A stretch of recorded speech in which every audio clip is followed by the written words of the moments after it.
Good morning विद्यार्थी मित्रांनो. आज थोडासा नेटवर्क प्रॉब्लेम असल्याने थोडासा उशिरा सुरू झालेला त्याबद्दल त्याबद्दल क्षमस्व. तर आजचा टॉपिक आहे गद्य आकलन. तर आज आपण शिकणार की गद्य आकलन म्हणजे काय, प्रश्नपत्रिकेमध्ये त्याच्यावरती प्रश्न कसे येतात किंवा तो किती मार्काचा असतो किंवा त्याच्याबद्दल अजून सर्व माहिती आपण जाणून घेऊ. तर आजचा टॉपिक आहे गद्य आकलन. म्हणजे उतारामध्ये जो पॅसेज येणार आहे तुम्हाला किंवा जो काही प्रश्नपत्रिकेमध्ये जो काही पॅसेज वगैरे येणार आहे, हा उतारा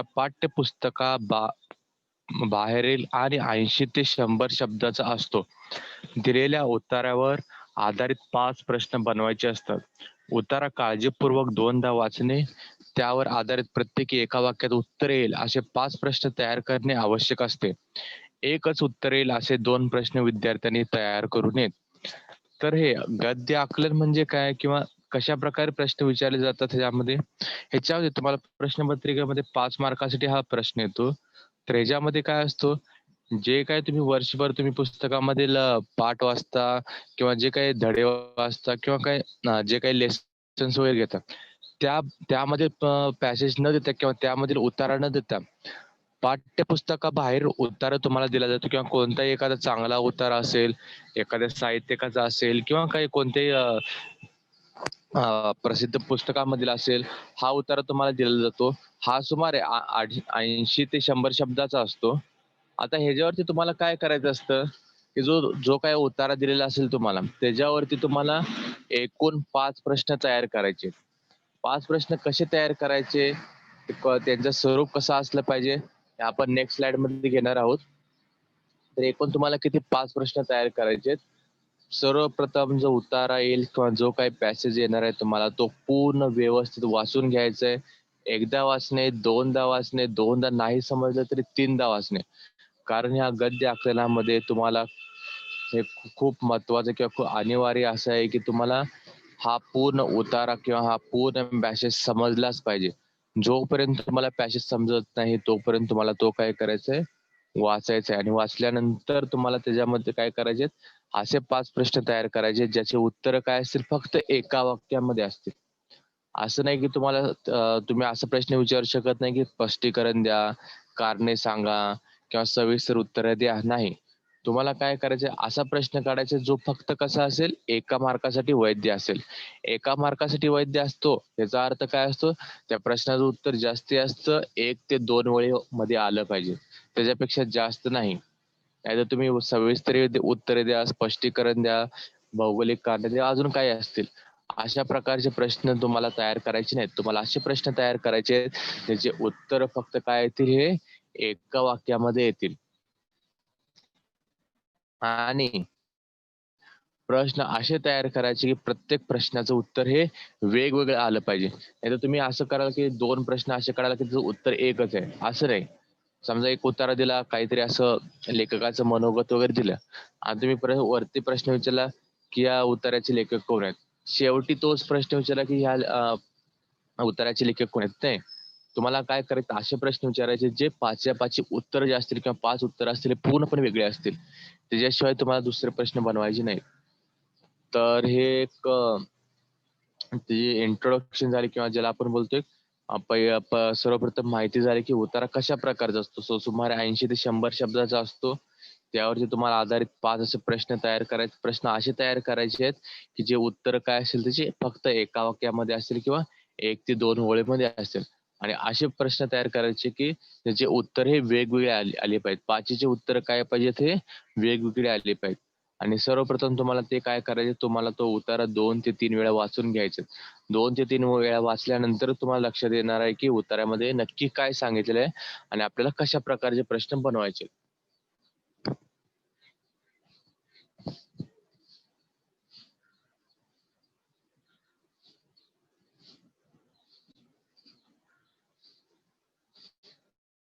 तर आता आपण बघू की ती रचना कशी असते, प्रश्नांची रचना कशी असते आणि हे प्रश्न जे असतात, प्रश्न तयार कसे करायचे किंवा हे प्रश्नाचं स्वरूप कसं असलं पाहिजे आणि काय करावं लागणार आहे तुम्हाला 5च्या 5 मार्क मिळवण्यासाठी.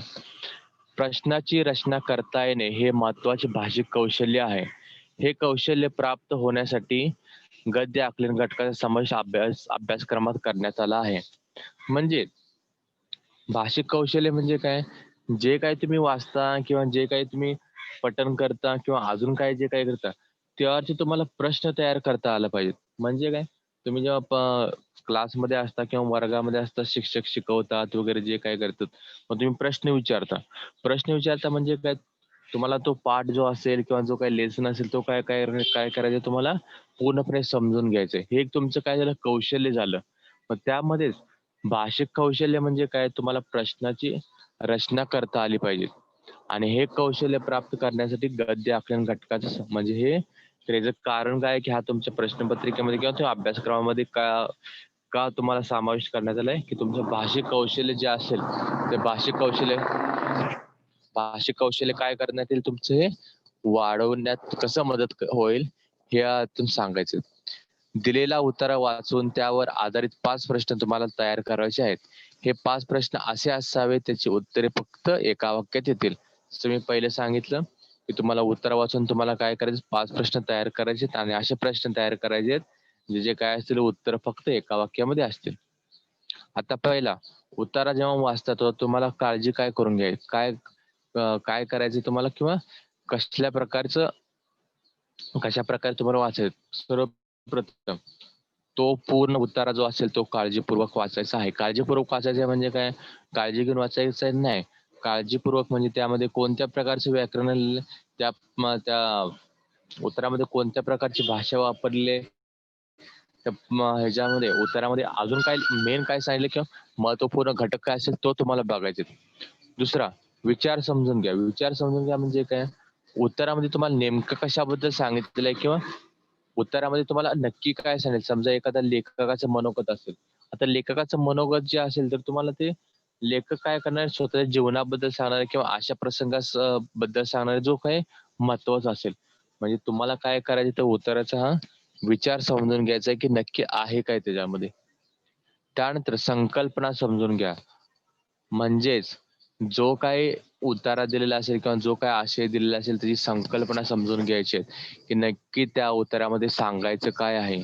लेखकाला आपलं मनोगत व्यक्त करायचं आहे किंवा लेखकाला एखादा प्रसंग सांगायचा आहे, तर त्या प्रसंगापाठीमागे काय काय संकल्पना आहे किंवा काय तात्पर्य आहे हे समजून घेता आलं पाहिजे. तर या 3 गोष्टी आहेत, की जे तुम्हाला समजून घ्यायचे उतारा वाचताना. पहिला काळजीपूर्वक वाचायचे, कोणतीही लाईन मिस करायची नाहीत, कोणतेही शब्द मिस करायचे नाहीत. पूर्ण ए टू झेड पूर्ण जे शब्द असेल, हे पूर्ण शब्द काय करायचे ते तुम्हाला वाचायचे. विचार समजून घ्या. विचार समजून घ्या म्हणजे त्यामध्ये काय सांगितलंय ते समजून घ्यायचे. नंतर संकल्पना. संकल्पना म्हणजे त्याचं तात्पर्य काय असेल, मूळ संकल्पना काय उतरायची ते समजून घ्यायचे. तर हे 3 गोष्टी तुम्हाला लक्षात ठेवायचे. आता प्रश्न कसे असावेत किंवा जे आपण 5 प्रश्न तयार करणार आहे ते कोणत्या प्रकारचे असावेत? तयार केलेला प्रश्न अर्थपूर्ण असावा. अर्थपूर्ण असावा म्हणजे तो जो प्रश्न तुम्ही विचारत आहात तो कसा आहे किंवा वेगळा काहीतरी तुम्ही उतारा सोडून विचारता किंवा वेगळ्या काहीतरी ह्या भाषेपलीकडचं विचारता तसं नाही. अर्थपूर्ण म्हणजे त्यातून काहीतरी अर्थ निघाला पाहिजे. म्हणजे तुम्ही असं विचाराल, की उत्तरामध्ये दुसऱ्या ओळीमध्ये काय लिहिलेलं आहे? याचा अर्थ काय होतो? काहीच होत नाही. म्हणजे अर्थ पूर्ण होतो का नाही? हे जर तुम्ही असं विचारलं, की लेखकाला ह्या उत्तरासंदर्भात तो काय सांगायचे किंवा कोणती संकल्पना स्पष्ट करायची किंवा कोणतं तात्पर्य सांगायचं. तर ह्या प्रकारचा अर्थपूर्ण हा प्रश्न तुम्हाला जमला पाहिजे. कोण, कोठे, केव्हा, का इत्यादी प्रकारच्या प्रश्नाची रचना करण्याचा सराव करावा. आता ह्यामध्ये कोणत्या प्रकारचे क्वेश्चन आले पाहिजेत? कोण? लेखक कोण आहेत? कुठे? केव्हा? का? असे प्रश्नार्थी जे शब्द असतात, हे प्रश्नार्थी शब्द वापरून तुम्हाला काय करायचे ते प्रश्नाची रचना तयार करायची आहे. म्हणजे ह्याचा तुम्हाला काय करावं लागणार आहे, जास्तीत जास्त सराव करावा लागणार आहे, की प्रश्नार्थी शब्द वापरून तुम्हाला हे प्रश्न कसे तयार करायचे. तर तुम्ही कोणतीही प्रश्नपत्रिका पाहिली किंवा तुमची जे सुरुवातीचा प्रश्नपत्रिका सुरुवातीचा पाठ असतो, गद्य आकलन म्हणून जो असतो, त्याच्यामध्ये पहा तुम्हाला काय केलेलं असतं, तर प्रश्न विचारले असतात. त्या प्रश्नाच्या स्वरूपावरूनही तुम्हाला प्रश्न बनवता येईल. तिथे किती 1 मार्काचं कसं स्वरूप दिलेलं आहे किंवा 1 मार्काचा प्रश्न विचारताना काय ध्यानामध्ये घेतलेलं आहे किंवा कशा प्रकारचं विचारलेलं आहे, हे तुम्हाला बघून तुम्हाला तुमचे प्रश्न तयार करता येतील. तर तुमचे प्रश्नार्थ जे शब्द असतील हे शब्द बघून ठेवायचे. कोण, कोठे, केव्हा, का अशा प्रकारच्या प्रश्नाची रचना करण्याचा सराव करावा. प्रश्नाचे उत्तर उतारायचं असेल असेच प्रश्न असावेत. खूप महत्वाचं की जे तुम्ही प्रश्न विचारणार आहात त्याची उत्तर जे असतील बाहेरचे नसावेत. त्याची उत्तर काय असावे ते हे पूर्ण उत्तरामध्ये सापडावेत. नाहीतर तुम्ही असा प्रश्न विचारा की त्याचं उत्तर पूर्णपणे बाहेरचं असेल. नाही, तर तुम्हाला काय करायचं, जे उत्तर जे असतील उत्तर कशामध्ये सापडले पाहिजे ते हे तुम्हाला पूर्णपणे उत्तरामध्ये सापडले पाहिजेत. नाहीतर तुम्ही ते तुम्हाला तुम्ही काय कराल, हे मार्क तुम्ही त्यामध्ये गमावून जाल. तर तुम्हाला जो काही तुम्हाला प्रश्न विचारायचे प्रश्नाचं उत्तर काय पाहिजे त्या उत्तरामध्येच पाहिजे. उत्तरे पडताळून पाहावीत. आता हे तुम्ही प्रश्न तयार केलेत ठीक आहे. सगळं तयार केले, काळजीपूर्वक वाचले, सगळं प्रश्न तयार केलेत. पण जेव्हा तुम्ही तो प्रश्न बाजूला ठेवायला जाता तेव्हा एकदा काय करायचं, तुम्हाला त्याची उत्तर पडताळून पाहिजे. हा, मी जो प्रश्न तयार केलाय जे उत्तर मला बरोबर त्या उत्तरामध्ये सापडतायत का, मी जे प्रश्न तयार केले त्याचे उत्तर बरोबर येतात का, हे सगळे काळजी घेऊन तुम्हाला काय करायचे ते प्रश्न तयार करायचे. तर उत्तर काय करायचे तुम्हाला पडताळून बघायचे. उत्तर लिहिण्याची आवश्यकता नाही. हे पण महत्वाचं की तुम्हाला काय करायचे, फक्त प्रश्न तयार करायला सांगितले. प्रश्नाच्या व्यतिरिक्त तुम्हाला काही तयार करायचं नाही. नाहीतर काय काय करतात, खूप वेळा मला असा अनुभव आला की मुलं प्रश्न तयार करतात, खूप चांगलं तयार करतात, पण ते जे काय करतात ते उत्तरही लिहितात. उत्तरं लिहायची नाहीयेत. तुम्हाला काय करायचे, फक्त प्रश्न तयार करायचे आहेत. तुम्हाला उत्तर लिहिण्यामध्ये टाइम वेस्ट करायचा नाही, वेळ घालवायचा नाही, काही नाही. तुम्हाला 5 प्रश्न सांगितलेत, 5 प्रश्नच तुम्हाला काय करायचे, तयार करायचेत आणि तो प्रश्न सोडून द्यायचा. उत्तर लिहिण्याची गरज नाही. प्रश्नाच्या शेवटी प्रश्नचिन्ह देणे आवश्यक आहे. म्हणजे जो काही तुम्ही प्रश्न विचारता तो प्रश्नाच्या शेवटी प्रश्नचिन्ह आलंच पाहिजे. कारण का, हे वाक्य जे तुम्ही बनवणार हे कसलं वाक्य आहे, प्रश्नार्थी वाक्य. प्रश्नार्थी वाक्य म्हणजे काय, तुम्ही त्यातून प्रश्न विचारलेला आहे आणि तुम्ही प्रश्न विचारता याचा अर्थ काय येतो, शेवटी तुम्हाला तो प्रश्नचिन्ह टाकायचंच आहे. आणि शेवटचं एक खूप महत्वाचं, उत्तराला योग्य शीर्षक कोणते असेल असे प्रश्न तयार करू नये. म्हणजे आता तुम्ही जर सांगितलं की उत्तर पूर्ण वाचला, सगळं केलं आणि तुम्ही शेवटचा प्रश्न लिहिला 5वा, या उत्तराला योग्य ते शीर्षक द्या. आता हे जो तुम्ही प्रश्न बनवलाय ह्या प्रश्नाचं उत्तर उत्तरामध्ये सापडणार आहे का, नाहीये. तो कशामध्ये जातो, हा थिंकिंग बेस म्हणजे किंवा विचारसरणीमध्ये जातो की विचार करून तुम्हाला तो काय करायचं, प्रश्न उत्तर लिहायचे. नाही, तुम्हाला हा प्रश्न कंपल्सरी टाळायचा आहे की त्या उत्तराला तुम्ही कोणते शीर्षक द्याल. हे जर तुम्ही प्रश्न तयार केला तर तुम्ही 1 मार्क गमावाल. त्यामुळे तुम्हाला हा प्रश्न पूर्णपणे टाळायचा आहे की योग्य ते शीर्षक द्या. हा पूर्ण काय करायचा, हा प्रश्न टाळायचा आहे. ह्याच्यावरती तुम्ही तुम्ही दुसरे कोणतेही प्रश्न तयार करू शकता, पण त्याची उत्तर तुम्हाला कशामध्ये सापडले पाहिजे, ते उत्तरामध्ये सापडले पाहिजे. आता इथे एक उदाहरण दिलेलं आहे. उदाहरण मी तुम्हाला वाचून दाखवतो आणि त्याच्यावरती प्रश्न कसे तयार केलेले आहेत हे दाखवतो आणि तुम्हाला हे पण सांगतो की त्याचे उत्तर कुठे असतील आणि उत्तर तुम्हाला त्या उत्तरामध्ये सापडणार आहेत. हे आपण पडताळून पाहू की त्याचे उत्तर पूर्णपणे हे उत्तरामध्ये आहेत की नाही. पूर्वरंग. लेखक अर्थातच आपले आवडते पु ल देशपांडे.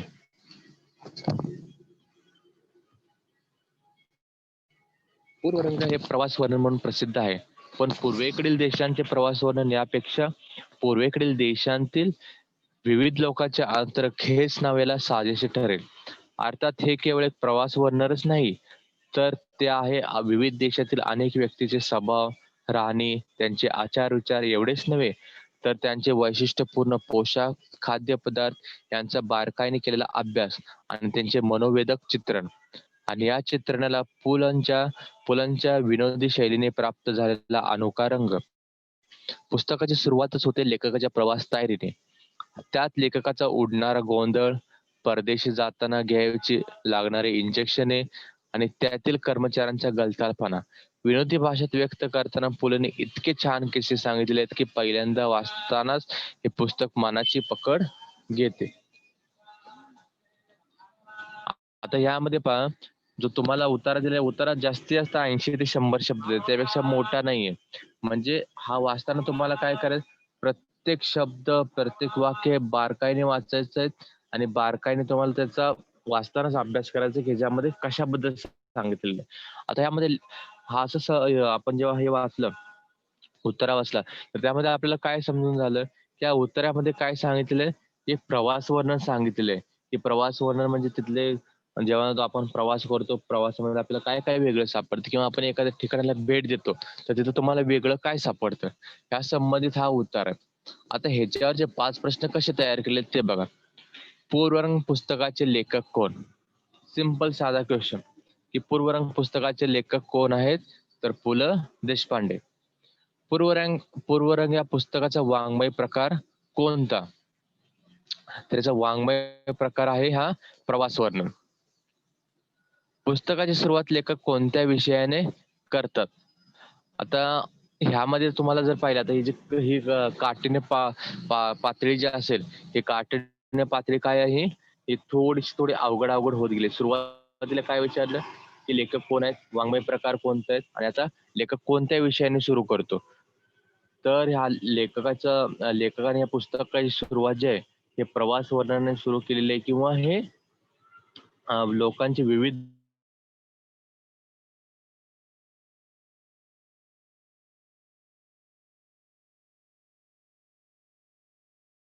रंग पूर्वेकडील देश कोणत्या गोष्टीचा अभ्यास लेखकाने बारकाईने केलेला आढळतो.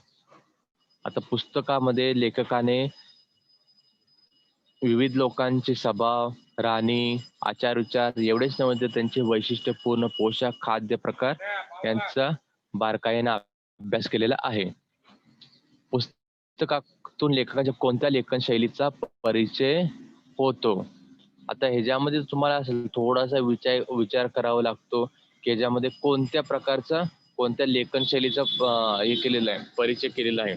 तर पुस्तकातून लेखकाच्या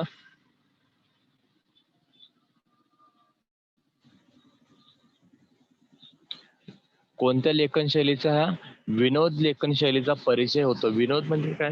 म्हणजे एक हास्यात्मक वर्णन जे केलेलं आहे किंवा जे काही लेखकाने जे काही लिहिलेलं आहे तो उतारा, त्यामध्ये त्यांनी काय सांगितले ते हास्य शैली वापरलेली आहे. हास्य शैली म्हणजे आता तुम्हाला एक शेवटून दुसरा बघा, त्यामध्ये काय दिलेत, की कर्मचाऱ्यांचा गलथानपणा विनोदी भाषेत व्यक्त करताना पुलेने इतके छान किस्से सांगितलेले आहेत. म्हणजे इथे कुठे विनोदी लेखन शैलीचा काय केलेला आहे, हा परिचय करून दिलेला आहे.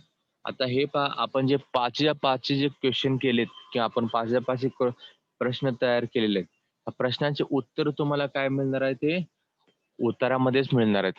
म्हणजे तुम्ही आजपर्यंत काय करत होता, की प्रश्नपत्रिकेमध्ये फक्त उत्तर लिहित होता. पण 9वी मध्ये काय करायचं तुम्हाला, असा एक उतारा दिलेला असतो. उतारा दिल्यानंतर तुम्हाला पूर्ण काळजीपूर्वक वाचायचा आहे. काळजीपूर्वक वाचल्यानंतर तुम्हाला काय करायचंय, तो योग्य तो म्हणजे योग्य तसे काय करायचे प्रश्न तयार करायचे. मी तुम्हाला इथं विद्यार्थी होऊन तुम्हाला काय बनायचे, शिक्षक बनायचे. शिक्षक कसं तयार करतो, प्रश्न वगैरे तयार करतात, प्रश्नपत्रिका तयार करतात. त्याच प्रकारे तुम्हाला काय करायचे, ते 5 प्रश्न तयार करायचे, ज्याचे उत्तर काय सापडतील हे तुम्हाला फक्त ह्याच्यामध्ये उत्तरामध्ये सापडते. या प्रकारचा आपण अजून एक उतारा पाहू. मग त्यामधून तुम्हाला समजून जाईल की कशा प्रकारचे हे करावे लागतात, प्रश्न तयार करावे लागतात.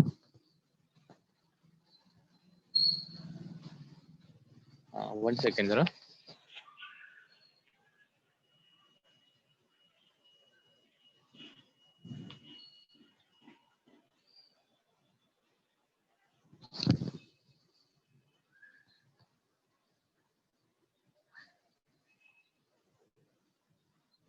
इथे एक उतारा दिलेला आहे. आता तो उतारा मी वाचतोय आणि त्यावर ते 5 प्रश्न कसे तयार केलेले आहेत तेही सांगतोय.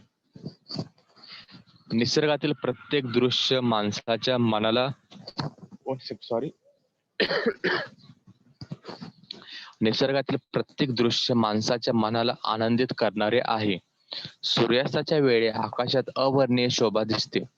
सूर्यबिंब लालभडक झालेले असते आणि मेघांच्या पटलावर संध्या संध्या रागाच्या अनंत छटा पसरलेल्या असतात. किलबिलाट करत घरट्याकडे पक्षी परतत असतात. सकाळी भिन्न भिन्न मार्गाने उडालेले हे पक्षी संध्याकाळी मात्र गटागटाने घरट्याकडे येतात. रानावनात चरावयास गेलेली गुरेढोरे सुद्धा आतुरतेने घराकडे येत असतात.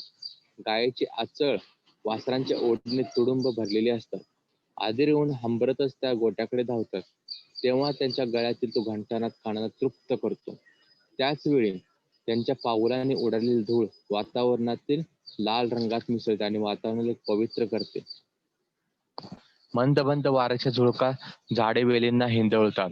हळूहळू काळोखाची मखमल धरती पांघरते आणि सारे विश्व विश्रांतीत रममान होते. आता उतार आपण परत एकदा वाचू, कारण याची भाषा जर पाहिली, भाषा थोडीशी अवघड आहे. याची काठिण्य पातळी जी असेल, काठिण्य पातळी काय आहे, थोडीशी जास्त आहे. त्यामुळे आपण हा परत एकदा उतारा वाचू आणि एकदम हळू वाचून त्यामध्ये आपले शब्द काय होतील हे समजून येतील. निसर्गातील प्रत्येक दृश्य माणसाच्या मनाला आनंदित करणारे आहे. सूर्यास्ताच्या वेळी आकाशात अवर्णनीय शोभा दिसते. सूर्यबिंब लाल भडक झालेले असते आणि मेघाच्या पटलावर संध्या रागाच्या आनंद छटा पसरलेल्या असतात. किलबिलाट करीत घरट्याकडे पक्षी परतत असतात. सकाळी भिन्न भिन्न मार्गाने उडालेले हे पक्षी संध्याकाळी मात्र गटागटाने घरट्याकडे येतात. रानावनात चरावेस गेलेले गुरेढोरे सुद्धा आतुरतेने घराकडे येत असतात. गायीची आचळ वासराच्या ओढीने तुडुंब भरलेली असतात. अधीर होऊन हंबरतच त्या गोट्याकडे धावतात. तेव्हा त्यांच्या गळ्यातील तो घंटानाद कानाला तृप्त करतो. त्याच वेळी त्यांच्या पावलाने उडालेली धूळ वातावरणातील लाल रंगात मिसळते आणि वातावरणाला पवित्र करते. मंद मंद वाऱ्यांच्या झुळका झाडे वेलींना हिंदळतात. हळूहळू काळोखाची मखमल धरती पांघरते आणि सारे विश्व विश्रांतीत रममाण होते. आता हा जर उतारा पाहिला, हा उतारा काय दिलेला आहे की सायंकाळची वेळ आहे, संध्याकाळची वेळ आहे. संध्याकाळची वेळ झाल्यानंतर निसर्ग जो असतो, निसर्ग असा फुलून निघतो. निसर्ग फुलून निघाल्यानंतर पक्ष्यांची पशु असतील त्यांची त्यांची कशी भांबर उडते, किंवा त्यांचं काय हे असेल जीवन असेल, किंवा त्यांची संध्याकाळी कशी काय घरी जाण्याची ओढ असते, हे पूर्णपणे कशा हे दिलेले संध्याकाळच्या वेळेचं महत्व दिले, किंवा संध्याकाळच्या वेळेची गडबड दिलेली आहे. की त्यामध्ये पशु असतील, पक्षी असतील, कशा प्रकारचे ते हालचाली करतात. आता यामध्ये उत्तर बघा, किंवा प्रश्न जे तयार केले ते प्रश्न बघा. निसर्गातील प्रत्येक दृश्य कसे असते? आता यामध्ये उत्तर बघा, निसर्गातील प्रत्येक दृश्य कसे असते. निसर्गातील प्रत्येक दृश्य माणसाच्या मनाला आनंदित करणारे आहे. आता जे उत्तर सुद्धा आहेत ते तुम्हाला काय मिळतील, उत्तरामध्येच मिळतील. गायची आचळ कशाने भरलेली असतात? गायची आचळ वासराच्या ओढीने तुडुंब भरलेली असतात. झाडे वेलींना कोण हिंदळतात? आता यामध्ये उत्तर पहा. झाडे वेलींना मंद वाऱ्याच्या झुळका हिंदळतात. मेघाच्या पटलावर कशाच्या छटा पसरलेल्या असतात?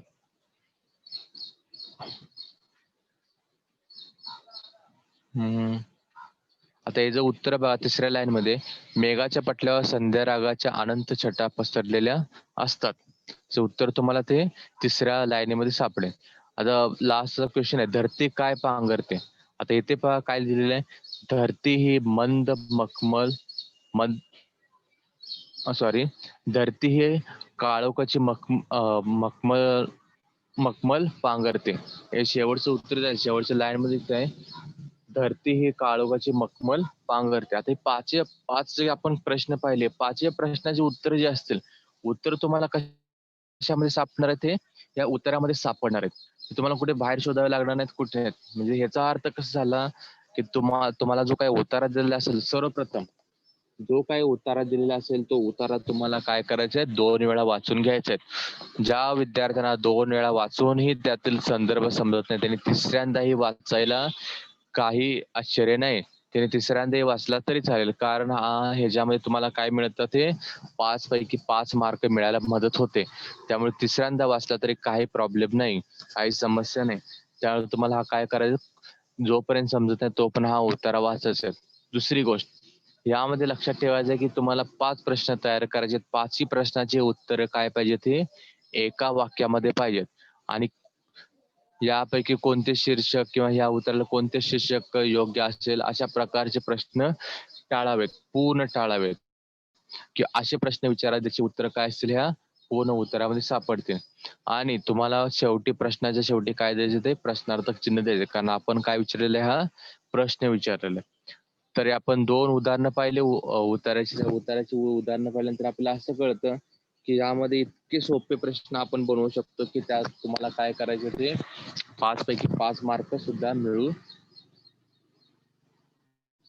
5 पैकी 5 मार्क तुम्हाला काय करू शकता ते तुम्ही मिळवू शकता याच्यामध्ये. तर आपण परत एकदा याचं रिव्हिजन करू की नेमका असतो काय हा उतारा किंवा नेमका असतो काय ह्याच्यामध्ये. हा उतारा पाठ्यपुस्तकाबाहेरील आणि 80 ते 100 शब्दाचा असतो. दिलेल्या उत्तरावर आधारित 5 प्रश्न बनवायचे असतात. उत्तर काळजीपूर्वक दोनदा वाचणे, त्यावर आधारित प्रत्येकी एका वाक्यात उत्तर येईल असे 5 प्रश्न तयार करणे आवश्यक असते. एकच उत्तर येईल असे 2 प्रश्न विद्यार्थ्यांनी तयार करू नयेत. म्हणजे उतारा हा 80 ते 100 शब्दाचा असतो. त्यामध्ये तुम्हाला 5 प्रश्न तयार करायचे आहेत. दुसरं या तुम्हाला उतारा पूर्ण काळजीपूर्वक वाचायचे, 2 ते 3 वेळा वाचायचे आहेत. प्रश्न असे तयार करायचे ज्याची उत्तर काय असतील हे एका वाक्यात असतील आणि एकच उत्तर येईल असे 2 प्रश्न विद्यार्थ्यांनी तयार करू नयेत.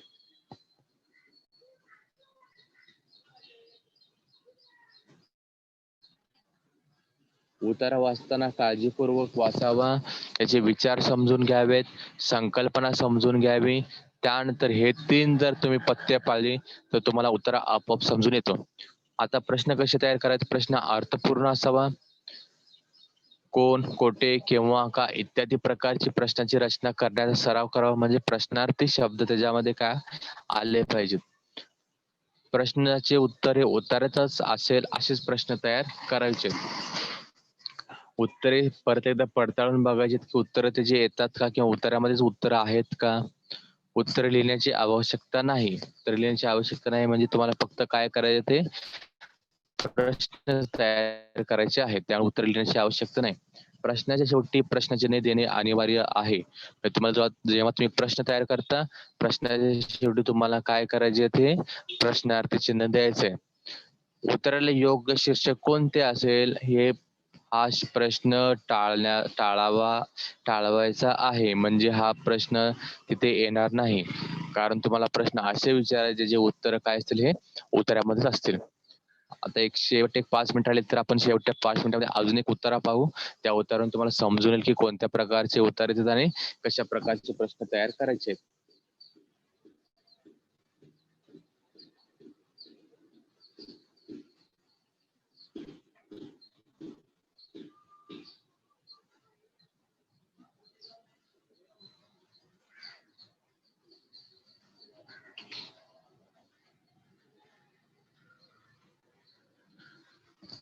थोडसा 1-2 मिनिटं फक्त.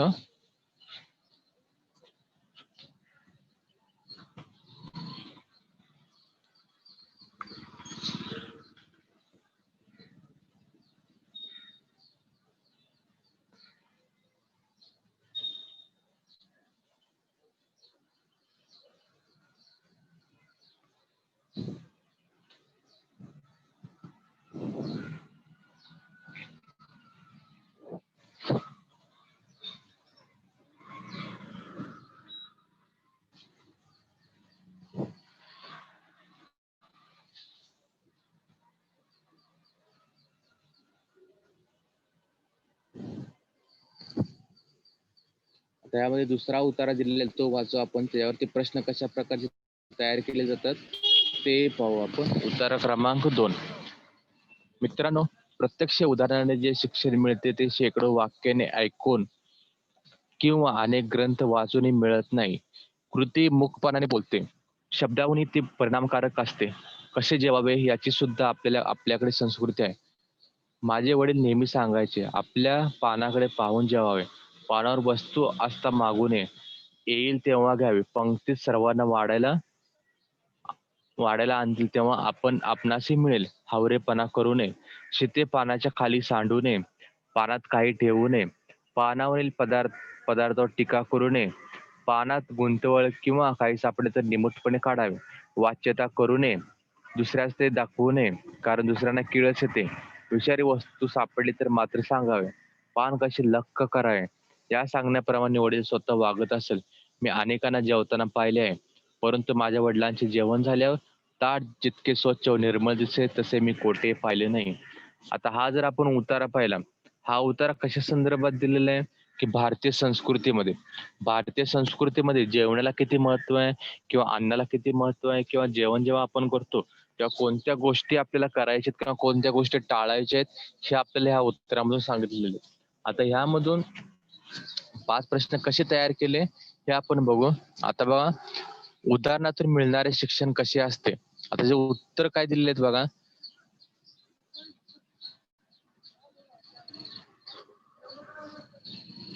एक मिनिट.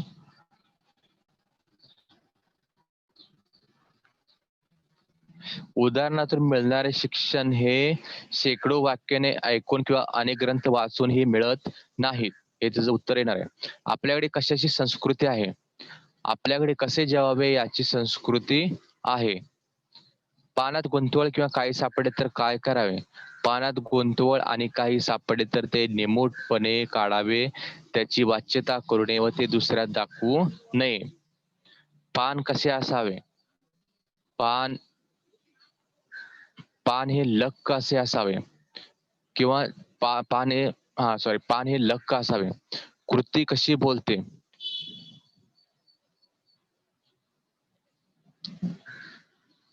कृती म्हणजे का, एक सेकंड. कृती कशी बोलते म्हणजे कृती ही मुकपणाने बोलते, ती शब्दाहूनही परिणामकारक असते. म्हणजे इथे काय सांगायचे की जेव्हा तुम्ही शब्दातून जेवढं सांगू शकत नाही किंवा वाक्यातून जेवढं सांगू शकत नाही तेवढं तुम्ही कृतीतून सांगू शकता. असं काही तुमचे काही शिक्षक असतील किंवा तुमचे गुरुवरे असतील तर ते तुम्हाला काही जे शिकवतात किंवा काही पाठ वगैरे शिकवत असतात तर ते काही कृती करून दाखवतात किंवा असे काही करून दाखवतात जेणेकरून तुम्हाला ते काय होतं ते लगेच पटकन समजून येतात. आता आपण आजच्या ह्याच्यामध्ये आपण 3 हे पाहिले, गद्य पाहिले किंवा 3 उतारे पाहिले. 3 उतार्यामध्ये त्यांनी 5 प्रश्न कसे तयार केले ते बघितले. त्यानंतर आपण काय बघितले, 5 प्रश्न कसे तयार करायचे किंवा कसल्या स्वरूपाचे असले पाहिजे, त्याची उत्तर कशी सापडले पाहिजेत लगेच, हे आपण पाहिलं. तर हे जर तुम्ही गोष्टी केल्या किंवा अनावश्यक जर गोष्टी टाळल्या मान जातात. करण्यासाठी मी स्वाध्याय दिलेला आहे. जर तुम्हाला स्क्रीनशॉट करून घ्यायचे तर तुम्ही घेऊ शकता. श्यामच्या आई मधील एक उतार आहे. तो उतारा तुम्ही स्क्रीनशॉट करून घ्या आणि त्याच्यावरती 5 प्रश्न कसे तयार करता येतील, 5 प्रश्न सरावासाठी कसे तयार करता येतील हे तुम्ही बघू शकता.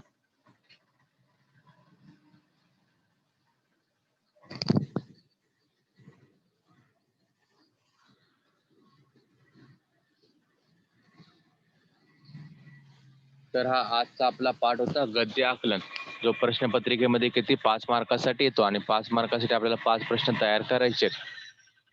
तर आजचा जो टॉपिक असेल, हा आजचा टॉपिक हा इथेच सांगतोय. मी आता तुमची रजा घेतोय. धन्यवाद.